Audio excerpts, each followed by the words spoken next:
Today, we are in part 4 of our series called Flip the Script. And the key tagline for the series is, the scripts we tell ourselves determine the story of our life. You see, if we tell ourselves bad scripts over and over and over, we are going to end up with a story that we're not proud of, that doesn't live up to the potential that we've got, that doesn't live up to the person that God created us to be. Yet, if we can tell ourselves the right scripts, it is unbelievable how incredible the story that you and I can tell when it comes to the story of our life. But it means, in order to tell that story, we've got to tell ourselves the right scripts over and over and over and over. As we've been going through this series, each week we've started by looking at a negative or an unhelpful or a destructive script that we tell ourselves. Then we flip it and we turn it into something constructive, into something helpful, something healthy. And today's script is one that I'm sure we're familiar with. It's just this: I deserve this. This is the script where you and I say, I deserve this. I deserve this, so I'm going to take it. I deserve this, even though it's not mine, so I'm going to make it happen. I deserve to be happy, and I'm not feeling happy, so I'm going to do what it takes to make me happy. Why? Because I deserve this. And I've called this one the taker, and we'll explain why in a second. And we're going to look at the Bible story or a character called David in this, the taker. After we look at David's story, we'll start to get a little bit more practical and see how this plays out in our everyday life. We're going to go to 2 Samuel chapter 11. We're going to look at a quick little account here of what takes place. Again, you can see David's story is written right throughout 1 Samuel and 2 Samuel in the Old Testament. So I encourage you to go and have a look at that. This is what it says. In the springtime, at the times when kings go off to war, David sent Joab out with the king's men and the whole Israelite army. They destroyed the Ammonites and besieged Rabbah, but David remained in Jerusalem. And we haven't got time to go into this, but there's one thing that's really important to hear. When the kings go off to war, David's meant to be at war, but he stays at home. The reason we often get into trouble is because we're meant to be somewhere, but we think we're above that, we think we're beyond that, and so we stay back. Here we have David, who's meant to be at war, because this is the time when the kings go to war, but David stayed back in Jerusalem, sending his people out on his own behalf. One evening, David got up from his bed and walked around on the roof of the palace. From the roof, he saw a woman bathing. The woman was very beautiful, and David sent someone to find out about her. David saw this attractive looking woman and said, I want that someone find out who this woman is, see if she will come and spend some time with me. The man said to David, she is Bathsheba, the daughter of Elam, and the wife of Uriah the Hittite. So David's told very clearly, hey, she is someone's daughter, she is someone's wife. Then David sent messengers to get her. She came to him and he slept with her. So here we have David, King David, the man who has almost whatever he wants at his fingertips. At a time when he should have been out at war, instead he's at home. He looks and he sees something that he wants, something that he shouldn't touch, something that isn't his. She is someone else's wife, and yet what does David do? He sees her, he wants her, he sends his messengers to get her, brings her to his room, and he sleeps with her. He takes something that isn't his to take. He sees something, he wants it, he no doubt has the script, I deserve this, I am king. Do you not know who I am? There is a strong sense of entitlement, so he summons her to his room and he sleeps with her. From here, it's hard to imagine, but the story actually gets a whole lot worse. David goes on and finds out that Bathsheba's pregnant. He ends up murdering her husband or sending him to the front line so he gets killed. It just gets really bad and really dark for David. And it all starts with this idea, this mentality that, hey, I deserve this. You know you're a taker when you justify doing something you know is wrong. See, we've all been there, haven't we? We know we're about to do something wrong, but we justify it in our head. We say, I deserve this because, I deserve this because. And even though it's wrong, even though we know we shouldn't do it, even though it's not right, we do it anyway and we justify it to ourselves. We take something that isn't ours to take and we do it by justifying it to ourselves, even though we know it's wrong. Let's have a look at some examples. We might say to ourselves, I deserve to be happy. This is a very broad one. You can apply it in a way that's meaningful to you. I'm sure you can come up with a lot. I deserve to be happy, so I intentionally sin. I deserve to be happy, so I intentionally sin, then I face the consequences. I deserve to be happy, so I choose to sin, then I face the consequences. See, this is a pattern that we see over and over. Here we go. Are you ready? I deserve more pay. I deserve better compensation for the work that I'm doing. I deserve more pay from this client because I'm going above and beyond. I deserve more pay from my organization because maybe I'm the only one who cares. I deserve more pay because I'm going the extra mile. I deserve more pay because I'm putting in all this extra time. I deserve more pay because I'm here longer than anyone else. It doesn't matter, but we get to a place where we say, I deserve more. So what do? We take what we shouldn't. We take what we shouldn't. There's some money sitting over there, so we pocket it. There's some stuff, there's some equipment lying around that we say, hey, actually no one's using it. I can take it. I might as well take it for home usage because it's here at the company. No one uses it. I'm going to take it home. I'm going to use it for myself. I deserve more. I'm not getting it, so I take something that I shouldn't. How about this? I deserve more pay. I deserve more recognition, so I take half a day here and half a day there off. I tell people maybe I'm working from home so I can spend half a day doing something that I shouldn't be doing. Or I'm going to say to people I'm working from home so I spend an hour in the morning doing some work and I have the rest of the day off. I deserve more, so I take something that I shouldn't. And what happens? Then I lose my job and my reputation. Why? Because I thought I deserved something, so I take something that I shouldn't, and then the end result is I lose my job and my reputation. It might say this: I deserve more intimacy. I deserve more intimacy from my spouse. So what do? I have an affair. I'm not getting the intimacy that I want here, so I'm going to go and seek it over there. I'm not getting what I want here, and I deserve it, so I'm going to go and chase it and pursue it over there. Then I destroy my family. See, I want more intimacy. I want more, maybe just relational intimacy. I'm not talking about sexual. I just want more emotional intimacy, and I'm not getting that from my spouse. So I find someone in my workplace that now I start to lean on, and we start to have this emotional sort of dependency, sort of friendship that becomes more than a friendship, even though nothing sexual might happen. But what I have an emotional affair, and what can that lead to? A destroying of a family. You might be sitting here saying, well, Clint, if I take something from work and I don't get caught, I'm not going to lose my job and my reputation. If I deserve more intimacy and I'm not getting it at home and I go and have an affair, but no one ever finds out, well, I'm not going to destroy my family. Here's the thing. Even if you do those two things and no one finds out about it, you might not destroy your family, but you know what you'll do? You will destroy yourself, because you will be riddled with guilt. You'll be riddled with shame. You'll be riddled with secrets that no one else knows. And over time, that guilt, those secrets, that level of shame plays out in so many other ways. You see, you might think you're getting away with it, but I can assure you that you're not, because of those feelings that are going on. In fact, what most people tend to do to disguise those feelings or to hide those feelings is to go into even deepest patterns of the same behavior, because they continue to justify, because that gives them a little escape from these feelings, which eventually often will lead to this taking place. So I promise you, even if no one ever finds out about it, what it does to who you are, what it does to your soul, what it does to yourself because of the embarrassment, because of the shame, because of the secrets, because of all of that stuff, it ruins you. And it will in some way probably still have a much bigger impact on those around you. Let's give me one more example here. I deserve better things. I look at what everyone else has got. Everyone else has got better things. I deserve better things. So what do? I go into debt in order to get these better things. They've got a nice TV. I deserve a nice TV. They've had a new kitchen. I deserve a new kitchen.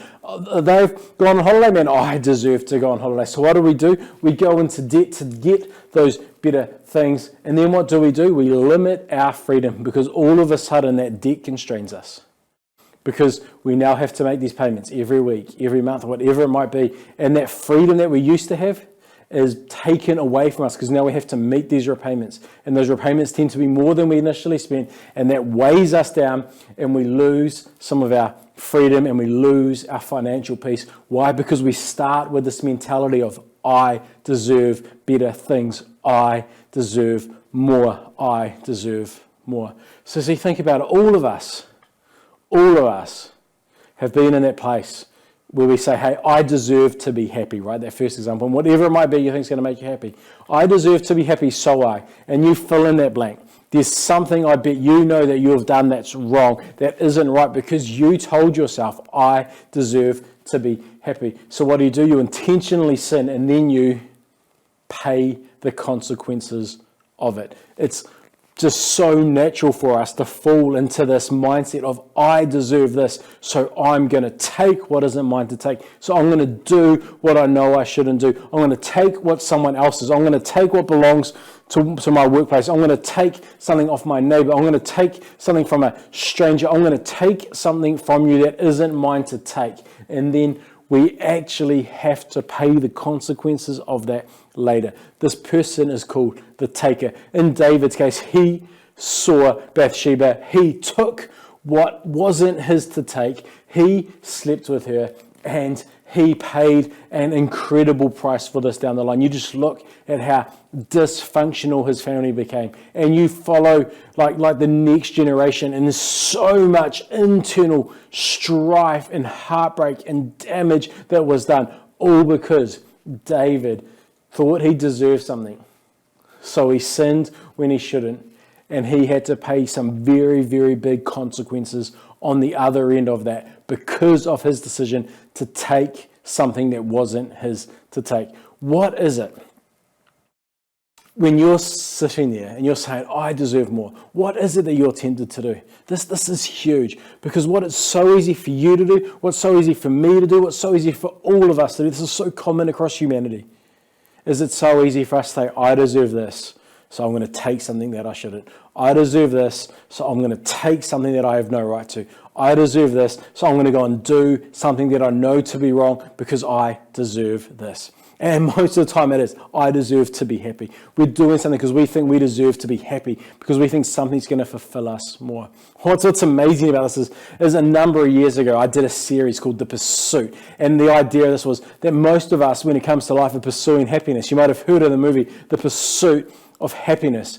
But what's so incredible is we're not actually created and we're not designed to pursue happiness. No. What you and I are designed to pursue is holiness. And the most incredible thing about this is when you and I pursue holiness, we discover that happiness is a byproduct of pursuing holiness. So when we pursue holiness, not only do we end up living more holy, but we also end up living more happy, because happiness is a byproduct of holiness. That's a great premise for a series. I maybe I have to do that one again because this is so good. But what happens, most of us, we pursue happiness, and in our pursuit of happiness, we forego holiness because we think if we're going to chase happiness, we have to live in an unholy way. And the problem with this is when we pursue happiness and we forego holiness, we end up with neither happiness or holiness. Yes, we might get happy in the moment, but when the consequences of that pursuit kick in, we don't end up happy at all. So when we're pursuing happiness, we end up neither happy nor holy. But when we pursue holiness, we end up both holy and happy. That's just what happens. We've got to be really, really careful about what it is we pursue. And one of the biggest things that causes us to pursue the thing that we really shouldn't pursue is this mentality. I deserve. And we've seen this coming through so strongly these days, right? Especially with the millennial generation that's known as the entitlement generation where people are saying, I deserve this, I deserve this. I deserve to be at the top of the food chain even though I've just started working. I deserve to live in a brand new house even though it's my very first house. I deserve to have the best furniture and the best things inside my house because that's what I became accustomed to, what I see my parents have got. But what we don't appreciate is all the work and all the effort and all the places and all the spaces that our parents lived before they got what they have now. So we have this mentality, I expect the best and it should happen quickly. But that's not the way that things happen in the real world, is it? No. But we tell ourselves, I deserve, I deserve, I deserve. And it leads us down this path that is very dangerous. So it's a very, very bad script. And when we hear ourselves saying, I deserve this, we need to flip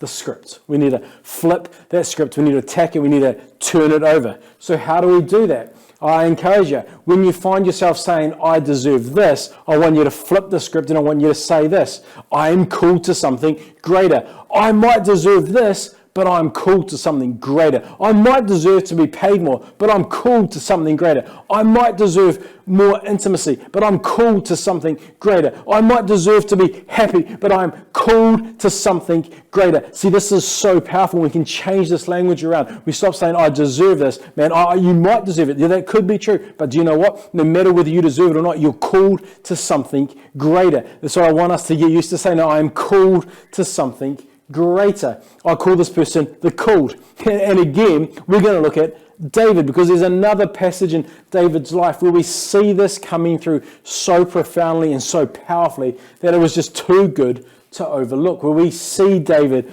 making a decision where he would say, no, I'm called to something greater. Let's have a look. This account is found in 1 Samuel 24.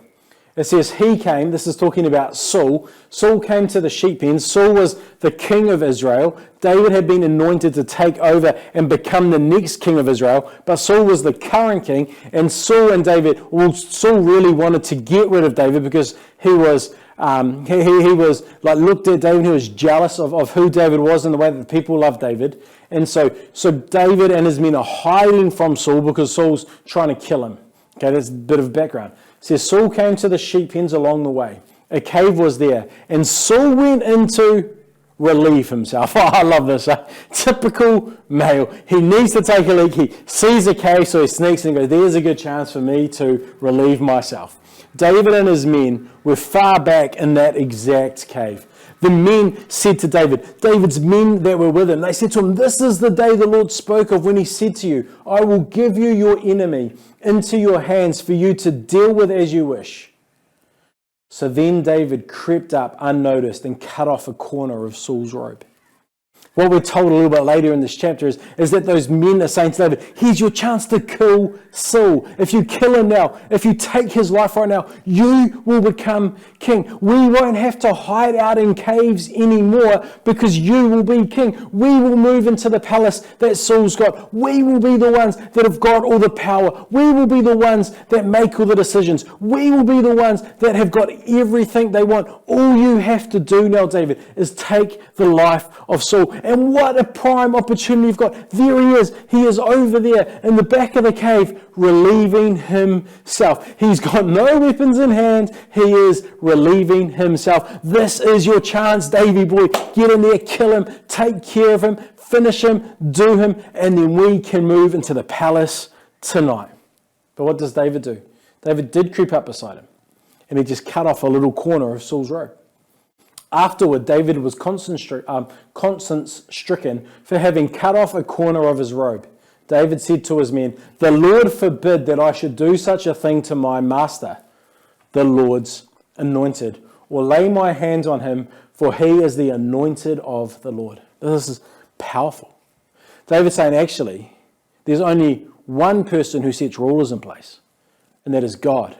And so if God has still got Saul as king, he is God's anointed one in that role. Who am I to not only kill him, he didn't even kill him, but who am I to even just cut that little bit off his robe? That is so wrong, David is saying. David's saying, is this not my job? I have to wait for the timing. God has got a plan, and the right time will come when I'm ready to be king. And I don't want to rush that. I don't want to force that. I don't want to bring it about. That's not my responsibility. See, David's remember saying, this is your chance, David. Make it happen. Do it now. Here is the golden opportunity. But David knew, no. God is the one who sets kings and who sets rulers in place. So he says, I'm not going to touch Saul because Saul is the Lord's anointed one.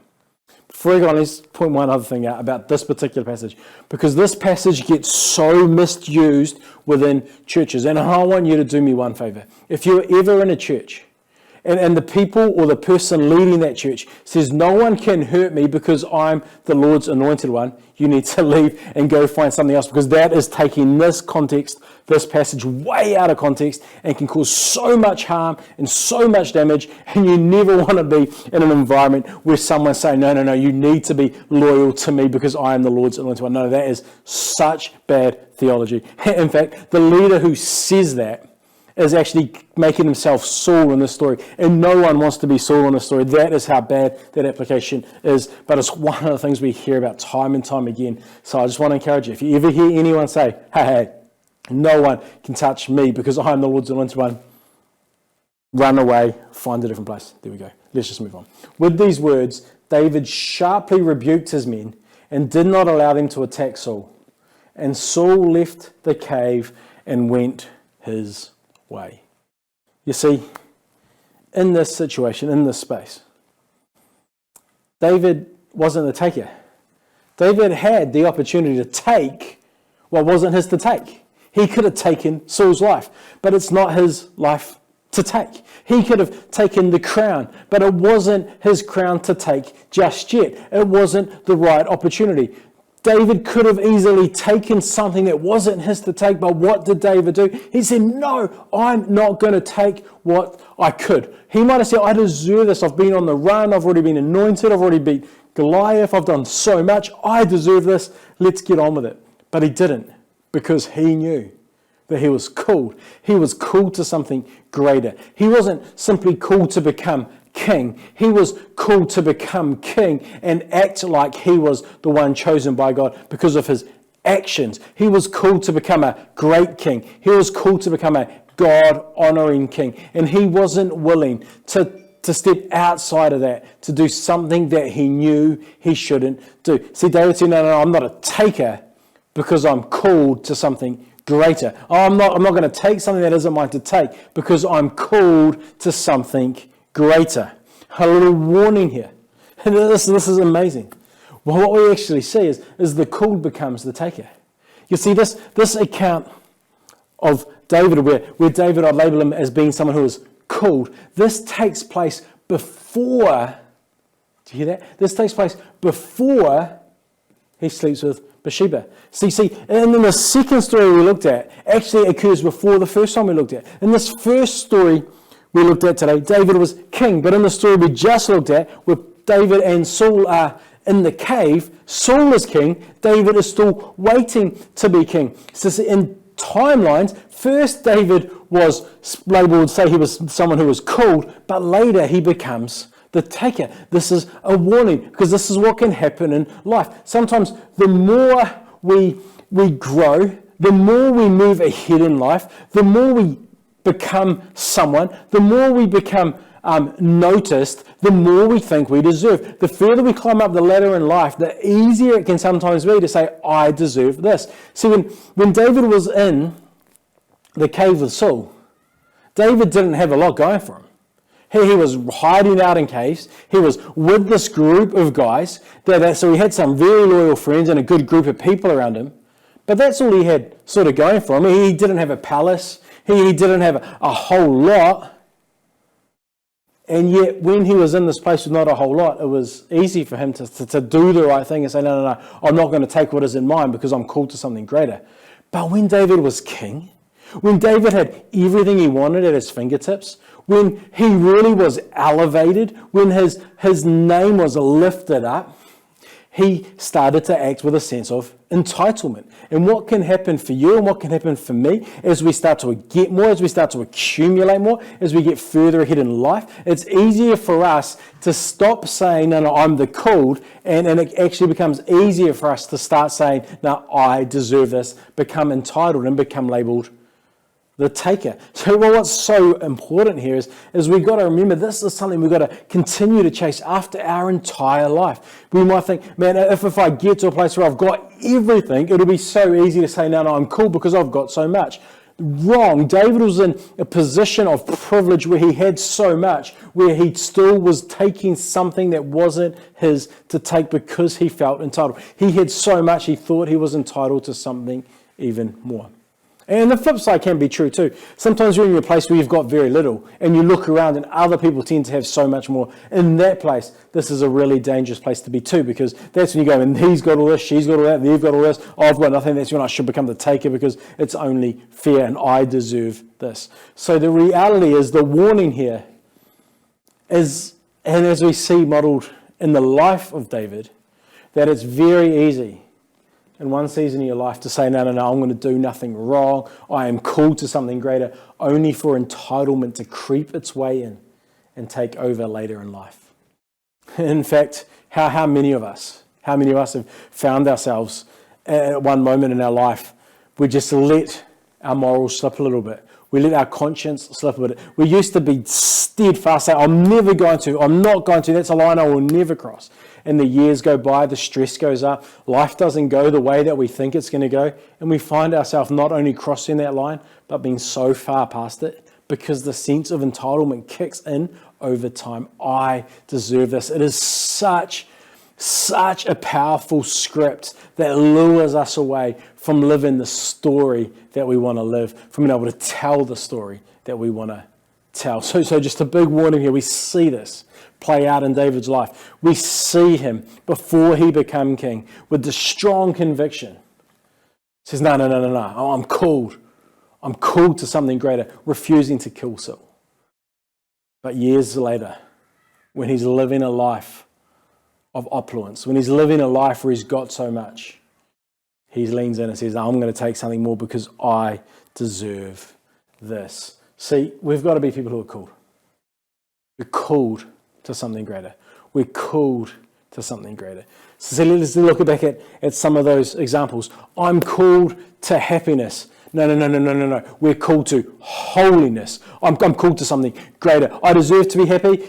Yeah, maybe, but I'm called to holiness. Oh, I deserve to be happy, but I'm called to holiness. And if I pursue holiness, I'm going to find myself happy. I deserve more intimacy, but I'm called to be the spouse that God wants me to be. I deserve more intimacy, but my responsibility is to lay my life down for my wife like Christ laid his down for the church. I'm called, I want more intimacy, someone who really cares. Yeah, but I think I deserve it, but I'm called to be an incredible spouse, to love my spouse, to build my family.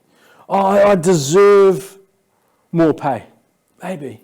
Hey, but I'm called to something greater. I'm called to be Christ's ambassador everywhere I go. I'm called to do the right thing. I'm called to live a life of honesty and integrity, and that's going to trump my desire to take something that isn't mine to take. See, I'm not going to take something that isn't mine to take because I'm called. I'm called to something greater. So let's just jump into the New Testament and look at a couple of passages that Paul wrote. The first one here is in Ephesians 4. Oh, I love this. This is one of my favorite little passages in the entire scriptures. As a prisoner for the Lord then, I urge you to live a life worthy of the calling you have received. Here, listen, break this down. As a prisoner. Here, Paul is literally a prisoner. He has done so much good. He has planted churches. He's seen the gospel flourish, and here he is imprisoned, and he says, as a prisoner for the Lord then, I urge you to live a life worthy of the calling you have received. He doesn't say, I don't deserve to be in chains. I deserve to be free. I've done so much. I deserve to be in a nice house. I deserve to be celebrated. I deserve to be in a position of just, man, being able to do whatever I want because I've done so much good. Now here he is saying, I'm a prisoner. I'm in a place that I don't deserve to be. I'm a prisoner for the Lord. I've got a calling on my life, and that's to do the Lord's work. He says, as a prisoner for the Lord, who knows what it's like to not have what you deserve, to be in circumstances that are far from what you think you might deserve. He says this, I urge you to live a life worthy of the calling you have received. He's saying, live called. Live a life that's worthy of this calling. What have you been called to? You've been called to be an ambassador of Christ, to be His representatives everywhere you go. So live a life worthy of that calling. Listen, as Christians, we put on the name of Christ. If I say I'm a Christian, I'm putting on the name of Christ. Am I living a life worthy of representing His name? Paul's saying, I urge you to live a life worthy of that calling. And he says, be completely humble and gentle. Be patient, bearing with one another in love. Is it possible to say, I deserve this and I deserve this, if you're being completely humble, if you're being completely gentle, if you're being patient, bearing with one another in love? I don't think so. But I think this is what Paul knows. Paul knows I can say no to something I think I deserve now because I'm going to be patient and I'm going to pursue the calling that God's got for me. And I don't know how God's going to do it, but if I pursue the calling that He's got for me, if I live a life worthy of the calling that He's got for me, and I'm patient with this, I'm going to see Him do more than I can possibly think or imagine with it. But what I've got to do, I've got to be humble. I've got to be gentle. I've got to remain patient in the process. So this is something else that Paul wrote about the same time. This one he was writing a letter to the church at Philippi. And he says this, and he uses Jesus as the example. He says, in your relationships with one another, have the same mindset as Christ Jesus, who being in very nature God, did not consider equality with God something to be used to His own advantage. He's saying here, look, if Jesus, who is in very nature God, He didn't say He deserves to be treated like God. In fact, He says, no, He didn't consider equality with God as something that Jesus could even use to His own advantage. Rather, what did Jesus do? He made Himself nothing by taking on the very nature of a servant and being made in human likeness. He's saying Jesus could have easily said, I deserve so much better, but no, He made Himself nothing and became a human. And being found in appearance as a man, He humbled Himself by becoming obedient to death, even death on a cross. So Jesus doesn't deserve death. He deserves the very opposite of that. Yet He was willing to forego what He deserves. Why? Because Jesus knew that He was called to something greater. Look at what Paul says next. Therefore God exalted Him. Therefore God exalted Jesus to the highest place and gave Him the name that is above every name. That at the name of Jesus every knee should bow in heaven and on earth and under the earth, and every tongue acknowledge that Jesus Christ is Lord, to the glory of God the Father. See, Paul looked at the example of Jesus, and Paul knew actually Jesus, by foregoing what He deserves, by making Himself nothing, by taking the opposite of what He deserves, because He was patient, because He was humble, in time He got exalted to the highest place. He's saying you don't have to try and promote yourself. You don't have to take things that you think you deserve, because God knows absolutely everything. He knows what you need. He knows what you want. He knows what you deserve. And when you can just act humbly, when you can not take what you deserve, but just remain focused on what He's called you to do, when you can live that life worthy of your calling, that in God's time, and when we're patient, He will be able to honor us, and He will be able to elevate us to the place that He wants us. What you and I have to forego doing is trying to take that, but actually say, no.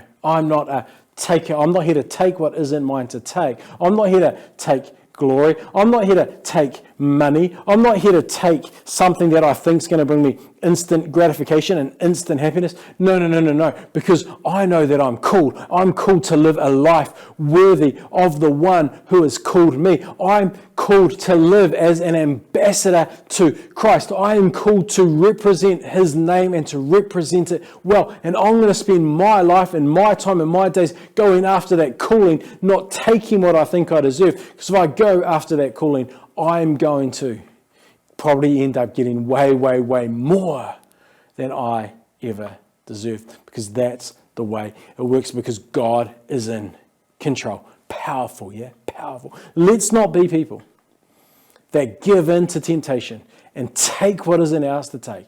Let's be people that hold firm to the knowledge that we have been called to something greater. And I'll tell you what, when that temptation is in front of you, and it's so easy to say, I deserve this, when it's so easy to justify doing something wrong, if you can have the fortitude to say, but I'm called to something greater, I promise you it'll set you in good stead, and it will help you overcome that temptation and become the person that God wants you to become and live the story that he wants you to live.